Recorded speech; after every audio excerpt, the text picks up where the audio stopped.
Exemption Repeal. Everywhere I go, I'm in the spotlight. This is a good life. I'm living bold. This is what it looks like on the tick top of the world.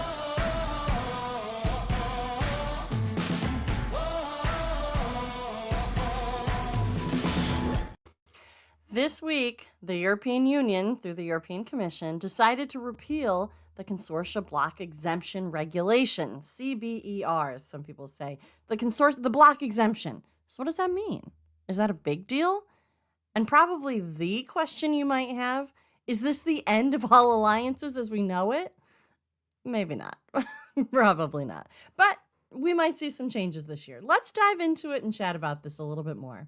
Hi, welcome to By Land and By Sea, an attorney breaking down the week in supply chain, presented by the Maritime Professor. That's me. I'm Lauren Began, founder of the Maritime Professor and Squall Strategies, and I'm your favorite maritime attorney. Join me every week as we walk through both ocean transport and surface transport topics in the wild world of supply chain. As always, the guidance here is general and for educational purposes only. It should not be construed to be legal advice, and there's no attorney-client privilege created by this video or this podcast. If you need an attorney, contact an attorney. So before we get into the discussion of the day, let's go through my top 3 stories of the week. All right, well, story number 1 is kind of just a reminder. Comments are due on the MTDI RFI. Remember, we did the alphabet soup last week. That's the Maritime Transportation Data Initiative request for information. So this RFI closes October 16th, which is Monday, right? So it's the 13th today. So that closes on Monday. We covered the MTDI RFI in a little more detail last week. Well, a lot more detail last week. We went over the questions that are broken down by industry. There's 2 different sets of questions.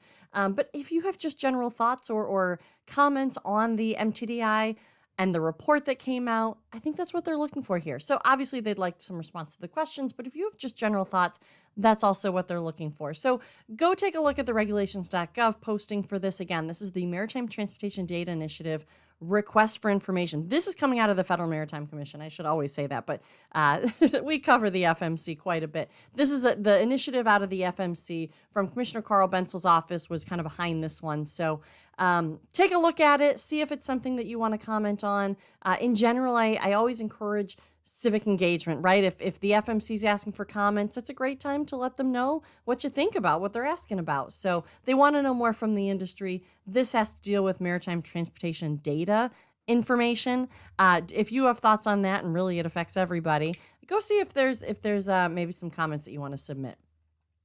All right, so story number 2. This one is just something actually that I kind of came across randomly. We've talked about it a long time ago, well, at least a year ago. It's the Maritime Transportation System Emergency Relief Program, or ACT, so MTSERA. So this program was something that we had talked about, I believe it was 2021, and it has to do with exactly that, the Maritime Transportation System and the Emergency Relief Program, or the Emergency Relief Act. At the time, it was trying to get passed through with the program as a standalone, but then also some funding. And the American Association of Port Authorities had actually sought just about $3.5 billion worth of funding to fund this program. I was just thinking about it the other day. Did that program ever go through? I knew that the funding hadn't, because that was tied to the National Defense Authorization Act that year. And I remember it didn't get the funding through the NDAA. But I did learn this week that MTSERA, the Maritime Transportation System Emergency Relief Program, did get enacted as an actual program. So the program authorizes the U.S. Maritime Administration to award grants due to emergencies, including the pandemic that we went through, which was kind of the impetus for this, to ports and to the maritime transportation system. So in addition to ports, those eligible for receiving money from the fund include vessel owners and terminal operators. And eligible costs for relief include workforce retention and infrastructure repair. So some of the things that I think that this might potentially have as a possibility for use, aside a possible pandemic again, probably more likely would be hurricanes, right? Or maybe natural disasters, or areas where kind of FEMA related, but as it relates to the maritime transportation system.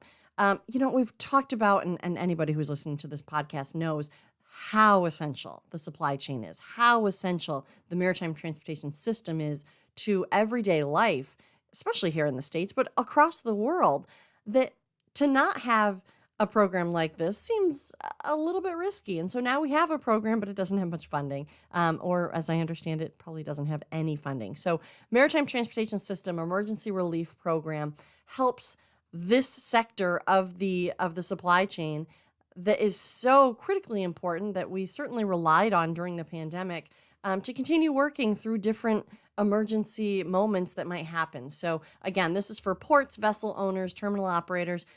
The program did get enacted. Like I said, I couldn't remember what had happened to it, so I came across it this week. But maybe it's time to start calling on funding for this, but we'll see. I just wanted to bring it back to everybody's kind of collective front of mind, Mitsera. So story number 3, this is something that we're actually going to be covering today on the full conversation. But 3 days ago, on October 10th, the European Union, through the European Commission, decided not to extend the antitrust block exemption for liner shipping consortia. So the limited antitrust immunity that existed in the antitrust laws of the European Union is set to expire April of 2024. So we're looking at maybe 6 months from now. This is the topic of the day, so we're going to break all this down. What does this mean that the EU decided to not renew the block exemption for consortia? So first off, let's kind of establish our baseline here, right? We have a lot of terms that we're talking about. This is gets a little complicated when you kind of compare apples to apples. So what is the consortia block exemption regulation? And even before that, let's break down those terms, like I said. So consortia. So we always talk about alliances here, right? I always say alliances, global shipping alliances. And that's kind of the generally accepted when at least when you're talking with the American public or the American supply chain stakeholders, we say alliances. But essentially consortia is kind of the same thing. The European Union calls it consortia. We call it alliance. I mean, roughly equivalent. So in the United States, we have the Shipping Act that provides a limited antitrust immunity to alliances and other agreements that otherwise may potentially be monopolistic under those general antitrust laws. So we've talked about that before. We covered alliances kind of in a 101. I encourage you to go back to those old episodes in the podcast platforms to find Alliances 101 episode. If you want to learn a little bit more about alliances, certainly in the United States, and how they work, what they were created for, that they're relatively newer. But that's how the U.S. system works, right? So vessel sharing and other non-rate agreements are permissible under the authority of the Shipping Act. So back to today's conversation. The European Union has a similar-ish, like I said, antitrust exemption. So it's the consortia block exemption regulation. It was adopted in 2009, so it's been, almost 15 years that it's been around. And it allows liner shipping operators with a combined market share below 30%. So 30% is the threshold for this working together. That allows them to work together to provide joint cargo transport services. So vessel sharing, right? That's kind of the most common that we talk about. So as long as they're not fixing prices, talking about prices, essentially they can operationally work together as long as they still stay competitive as competitors in the market. So off of the European Union, though, the European Commission's website, so it's the European Commission of the EU that really deals with this. There's a Q&A. There's a question and answer about the consortia block exemption regulation, and they clearly define the consortia regulation. So I'm going to be reading from the website here just so you kind of get the direct language that the European Commission is putting out on this. So the first question on the Q&A, what is the consortia block exemption regulation? This is from the website. I roughly described it, but this is from the website, the European Commission. Liner shipping services comprise the provision of regular scheduled non-bulk maritime cargo transport, the vast majority of containers, on a specific route. They require significant levels of investment and therefore are regularly provided by several shipping companies operating in consortia. So there we go. That's their definition of consortia. So consortia represent agreements between liner shipping companies, so carriers, on joint operation of services, which generally lead to economies of scale and better utilization of the space of the vessels. So this is from the European Commission's Q&A about this block exemption. So they're saying, look, these consortia were generally leading to economies of scale and better utilization of space on the vessels. So the block exemption adopted in 2009, I'm continuing to read here, exempts consortia from the prohibition of Article 101, Sub 1 of the Treaty of the Functioning of the European Union, provided certain conditions are met. Those conditions under this block exemption were provided are: one, consortia may not contain hardcore restrictions, which in parentheses is price fixing, capacity or sales limitations, except capacity adjustments in response to fluctuations in supply and demand, allocations of markets or customers. Number two of the conditions, the market shares of consortia may not exceed 30%, which we talked about. And condition number three, consortia must give members the right to withdraw with a maximum period of notice of 6 months, 12 months in cases of highly integrated consortia. So it said consortia must give members the right to withdraw. So that's from the European Commission's website of the Q&A. So after its adoption in 2009, the block exemption was actually reviewed, and it was determined to be extended again until 2014. And then again, it was extended in 2020. It was created initially in 2009 with a 5-year renewal period. However, after the extension in 2020, when they were reviewing the 2014 to 2019 period, the extension was actually limited to 4 years at that point in order to better account for possible changes in market circumstances. So remember, I always want to bring this up when we kind of start talking about this historical time period of ocean carriers.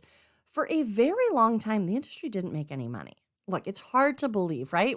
Especially if you're kind of just starting to pay attention to ocean carrier and the ocean shipping side of the supply chain. It's hard to believe with the billions of dollars that we now know that these ocean carriers were making during COVID and the congestion periods there. But look, in 08, 09, 2010, they were lucky to be out of the red. They were operating sometimes at a loss for the year. So these companies started looking to vessel sharing space to help streamline that cargo movement. And so I want to make sure that we always, when we're talking about kind of the impetus for these creations of these alliances, that they had to. They were almost out of creation, I feel, out of a necessity, because it was a very low sum game on nobody was more surprised by the billions of dollars of profits than the ocean carriers themselves during this time. So what just happened, right? The European Commission, through the Directorate General for Competition, so that's the DG Comp, that's the subcategory, the subdivision of the European Commission that's reviewing this, reviewed the limited exemption and determined not to renew it. So like I said, it was renewed in 2020, it was renewed in 2014. They just came out this week and said that they are not going to be renewing it when it expires April 2024. So essentially, at the next expiration date of the law, which, like I said, is April 25th, 2024, so in about 6 months, it's going to do just that. It's going to expire. And anyone enjoying the limited antitrust exemption is now going to be subject to the generalized antitrust laws that weren't necessarily specific to shipping or consortia or any of the nuances that are here. So why did the European Commission decide not to extend the exemption? Well, I'm glad you asked. The question and answer page addresses just that. There's also a larger working group, staff working paper that talks about all of this. But I'm going to stick to kind of just the basics as we introduce and just generally talk about what happened here. So I'm going to read off the question and answers page because I really want you to hear what the Commission directly said on why they decided not to extend. So that's the second question on the Q&A page. Why has the Commission decided not to extend the block exemption? The Commission does not put into question the potential benefits of cooperation between carriers to jointly operate liner shipping services. They're saying they're not questioning the benefits here. Well, they say potential benefits. Continuing on, nor has the Commission changed its mind that consortia may be an efficient way for providing and improving liner shipping services that also benefits customers.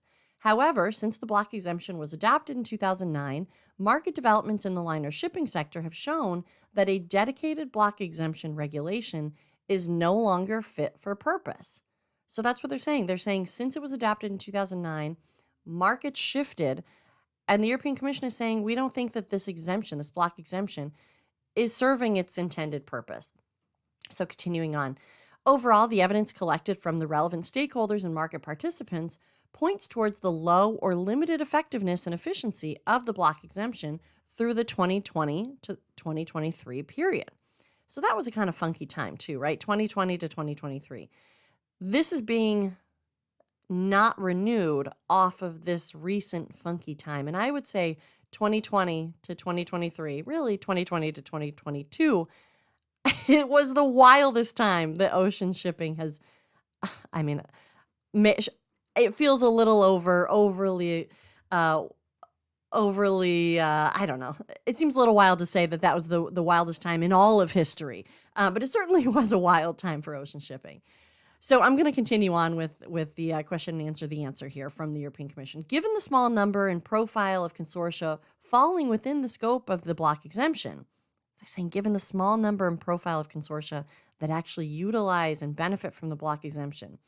Continuing on, the block exemption brings limited compliance cost savings to carriers and plays a subordinate role in carriers' decisions to enter into a consortium. They're saying it's just not utilized as much as it could be or should be.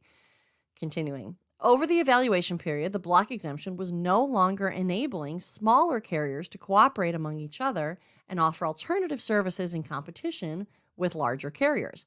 In addition, stakeholders other than carriers generally call for strengthened supervision of the sector rather than administrative simplification.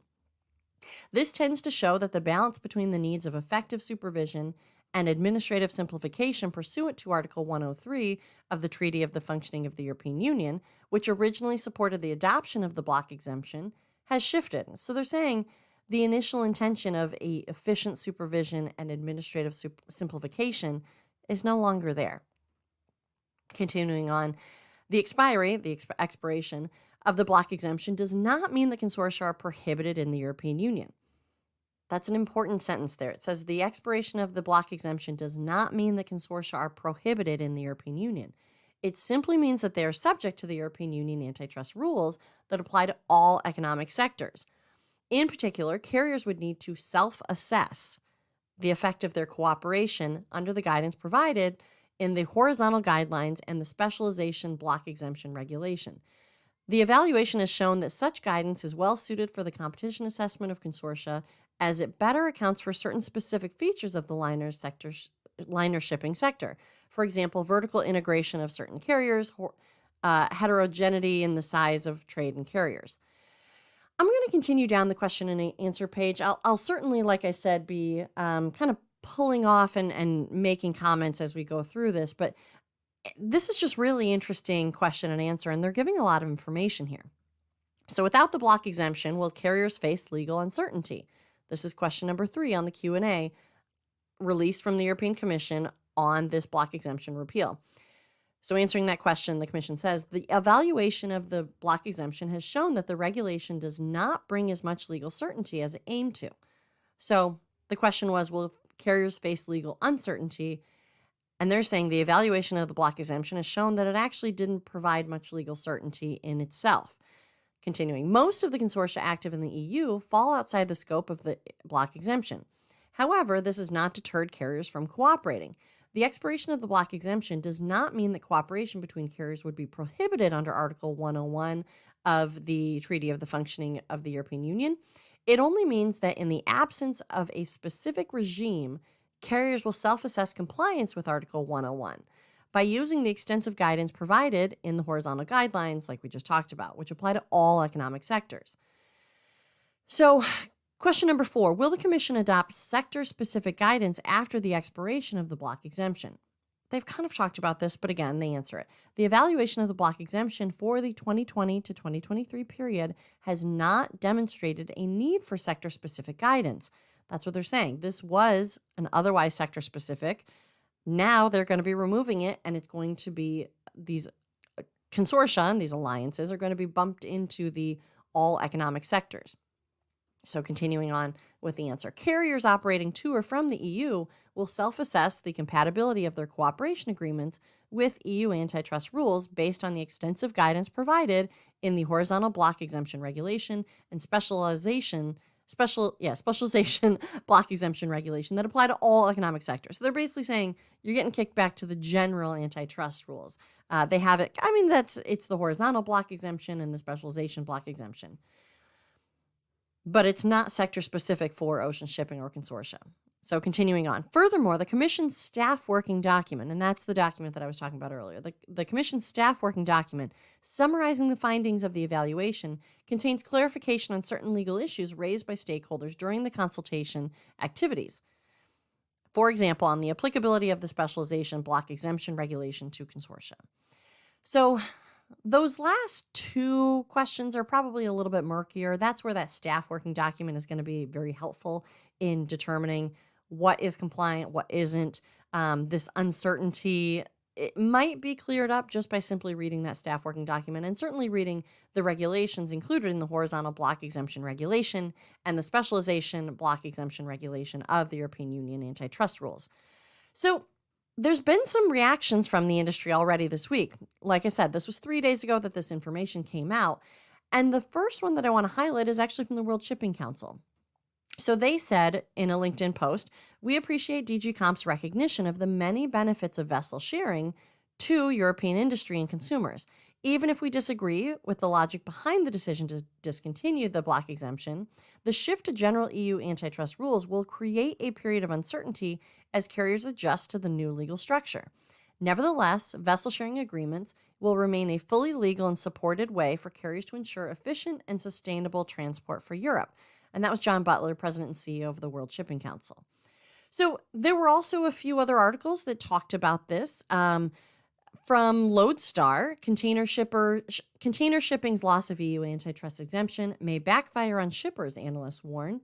That was one of the articles. And within that article, I'm going to read from it. Senior Manager of Supply Chain Research at Drewry, Simon Heaney, warned on LinkedIn that the decision may backfire on shippers. He said, firstly, there was no compelling case that carriers abused market power during the pandemic.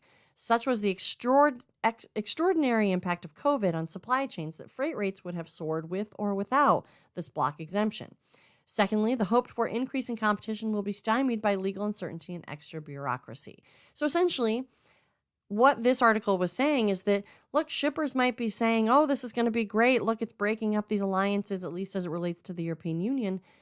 Certainly, this senior manager of supply chain research is saying, look, be careful. Maybe not quite. And we've seen that in a few different other areas, that the alliances may not have been, well, and actually the FMC found the alliances weren't the problem with the increase in those freight rates. We're going to talk about that again in a minute here, but let me get back to the articles. A Reuters article reposted by G Captain talked about and lifted some of the language from this Q&A and basically said, given the small number and profile of consortia falling within the scope of the block exemption, the block exemption brings limited compliance cost savings to carriers and plays a secondary role in carriers' decisions to cooperate. That was reiterated in the Q&A. It continues to say, furthermore, over the evaluation period, the block exemption was no longer enabling smaller carriers to cooperate among each other and offer alternative services in competition with larger carriers. The last article that I want to highlight here is from G Captain. Container shipping faces period of uncertainty with loss of EU antitrust protection. Quoting from an EU commissioner, Didier Renders, quoting, shipping services are crucial to European and world trade. This key sector has undergone significant structural changes, such as carriers consolidation, global alliances, and vertical integration, resulting in new market conditions, which became apparent during the coronavirus pandemic. They continued on, our evaluation has shown that a dedicated block exemption for shipping lines is no longer adapted to those new market conditions. So these are interesting statements, right? And certainly the one previously that said that it kind of implies that the law was, at least in part, designed to help the smaller carriers compete against the largest carriers. And since that benefit isn't happening anymore, that they found, that was one part of the rationale for the elimination or the allowed expiration of this exemption. At least that's kind of what I read into it, right? That's just kind of one statement, but it was also in the Q&A. That makes sense because antitrust is all about the avoidance of a monopoly, right? But it's not necessarily helping the small guy compete against the big guy. It's supposed to eliminate the monopoly, so the big guy taking everything and monopolizing the industry. But I guess that's where I would argue that it's not necessarily supposed to help the small guy in all situations. It's just supposed to make sure that the big guy doesn't get too big, that they take over and there's no competition. So, look, I'm going to continue to watch the reactions from the industry on this one. Look, I don't think the house is on fire just yet. I think we will be entering into a little period of uncertainty, but I think that this could have some impact on how alliances might be arranged. So look, remember, alliances are broken down as follows. We've talked about this before. If you go back to the Alliance 101 episode, we talk about this in a little more depth. But we have 3 alliances that we generally see across the world. So we have the 2M Alliance, which is Maersk and MSC. We have the Ocean Alliance, which is Costco, including OCL, CMA, CGM, and Evergreen. And we have the Alliance, or the High Efficiency Alliance, THE, which is Hapag-Lloyd, O&E 1, which is Ocean Network Express, Hyundai Merchant Marine, and Yang Ming. So remember, if you recall earlier this year, 2M called it quits. They gave their 2-year notice. And so they are looking at a 2-year expiration where in 2025, 2M will no longer be. And so they all have expiration terms built into their filed agreements. And where I pulled this information is from the FMC filed Global Alliance Agreements, which are public documents, which you can go look up on the FMC website. I'd assume that these terms are probably valid across all of the agreements, but that's where I'm getting this information. So the 2M Alliance, like I said, had a 2-year expiration notice for leaving the agreement. So when it was filed, it had a 10-year term of agreement with a 2 years notice for leaving. But they can't submit that before 8 years have passed. And so 2M, the alliance agreement, was initially created in 2014. So 8 years from then was 2020. So it makes sense that the turn of the year into 2023 was when we heard the news that they were going to conclude the 2M Alliance. And so that's what we see. In 2025, we're going to be seeing 2M actually off the books. They're already starting their slowdown of that, but they're going to be off the books as of a agreement. So the other 2 alliances, first off, the Ocean Alliance Agreement, also has some expiration terms. So in the Ocean Alliance, they have a preliminary 10-year term where nobody was allowed to leave the alliance. And then after March 2027, originally that was 5 years, but then it was actually amended to reflect 10 years, a party could leave as long as they gave 12 months notice. Then after 2027, if nobody left, then the term was extended indefinitely with the 12 months notice still in play. And so that kind of lines up with what that Q&A section was saying of the European Commission, where there was required either that 6-month or 12-month notice. So that's for the Ocean Alliance. So I wouldn't expect any movement there until at least 2027. So the third one, THE, the Alliance, the High Efficiency Alliance, also had expiration terms in the agreement that was filed with the FMC, and so those are 13-year terms, with the right to withdraw and a 12-month notice, but not before the initial period, which puts them at April 1st, 2030. So we're looking at 2027. So the first one, 2M, will be gone by 2025. The next one, as of the expiration terms right now, is 2027, and the Alliance, THE Alliance, is until 2030. So this block exemption for the EU expires April 25th, 2024. So we still have a ways to go between now and then, right? That's 6 months from now, and that's a world away. Are we going to see a reshuffle of the alliances? When we first heard about 2M and their conclusion of that alliance, I said we might see a reshuffle there. There's certain terms, bankruptcy, there's different ways that you could still get around those expiration terms that I just outlined in the agreements. There's a lot of information in these agreements. I encourage you to go take a look at them. But are we going to see a reshuffle? I think that this might point toward more reasons I wouldn't be surprised if we did see a reshuffle of the alliances. But remember, right, these alliances, even though we're talking about these ocean carriers and their litany of vessels, they're not dedicating all of those vessels to the alliance. And so that's where it's a little bit deceiving saying, oh, well, 2M, Maersk and MSC, they were just so huge. They weren't dedicating all of their vessels to those alliances. And so the 30% market share that we were talking about in the block exemption for the European Union, they might not have actually been that close to it. It depends on how many vessels were dedicated to that vessel sharing agreement. And from a few different public avenues, I've heard that they really weren't dedicating, they certainly weren't dedicating their entire fleet, but they weren't dedicating enough that they were anywhere near that. So are we going to see a reshuffle? Maybe. Look, especially since the press release says that the study found that the exemption wasn't actually being utilized by most of the alliances anyways. I believe the threshold of the market share for the general antitrust rules in Europe are 20%, but I'm going to actually have to check on that. But I also plan to take a deeper dive into the staff working document that the European Union published in conjunction with this decision. There they go into a lot of kind of the details of what they saw in the 2020 to 2023 time period.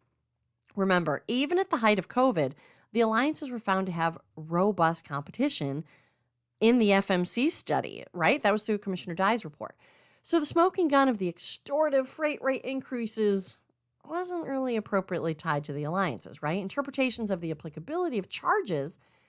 Now that maybe is something we could talk about. That might have been something that was happening, and that was just really the interpretation of when to assess charges. And that's why we're seeing so much case law on that. That's why we're seeing the rulemaking development in those areas. We're finding clarity when there were differences of interpretations, right?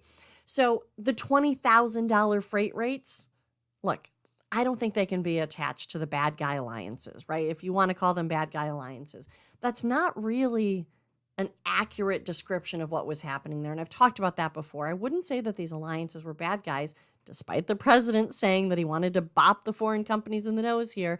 I would actually argue the opposite. I would say that the alliances have provided better overall rates, better routing options for the shipment of cargo, and actually allowed ocean carrier companies to remain in business, right? So where under a non-alliance scenario, some of these companies might have gone bankrupt in those not so profitable years and maybe just been bought out by the bigger guy. And then we might have some monopoly problems.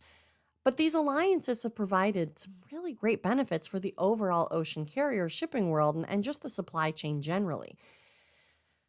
So, look, we're going to see what happens next. This is definitely something worth paying attention to. This is something that I really encourage everybody to dive into that staff working document to see what the European Commission found when they were looking at this. I'm a little nervous about that 2020 to 2023 time period that they reviewed because, like I said, it was a funky time for the supply chain. But maybe the other side of that is that they're not totally done with the block exemption. It could come back if market conditions necessitate. We'll see. We'll see what the next few years provide. But in the meantime, we're going to be going through the pendulum's still swinging right after COVID. We're still seeing the market start to level out, start to normalize again, and whatever new normal looks like. But like I said, this is definitely something to watch. Is the house on fire? I don't think so. Are we going to have some interesting conversations over the next 6 months? Probably. I'm going to keep watching it. I'm really interested to see how the industry reacts to this. I'm interested to see what the shippers say about this. I'm definitely interested to see more from World Shipping Council and really the individual ocean carriers themselves. We also, like I said, have some expiration dates coming up. We have 2025 that's been named as an expiration for 2M. Are the other two alliances going to reshuffle, expire? We'll see. As always, the guidance here is general and for educational purposes. It should not be construed to be legal advice directly related to your matter. If you need an attorney, contact an attorney. But if you do have specific legal questions, feel free to reach out to me at my legal company, Squall Strategies. Otherwise, for the non-legal questions, for the e-learning and general industry information and insights, come find me at the Maritime Professor. If you like these videos, let me know. Comment, like, and share. If you want to listen to these episodes on demand, or if you missed any previous episodes, check out my podcast, By Land and By Sea. I really encourage you to go check out that Ocean Alliances 101. If you prefer to see the video, they live on my YouTube page, By Land and By Sea, presented by the Maritime Professor. And while you're at it, check out the website, themaritimeprofessor.com. So until next week, this is Lauren Began, the Maritime Professor, and you've just listened to By Land and By Sea. See you next time.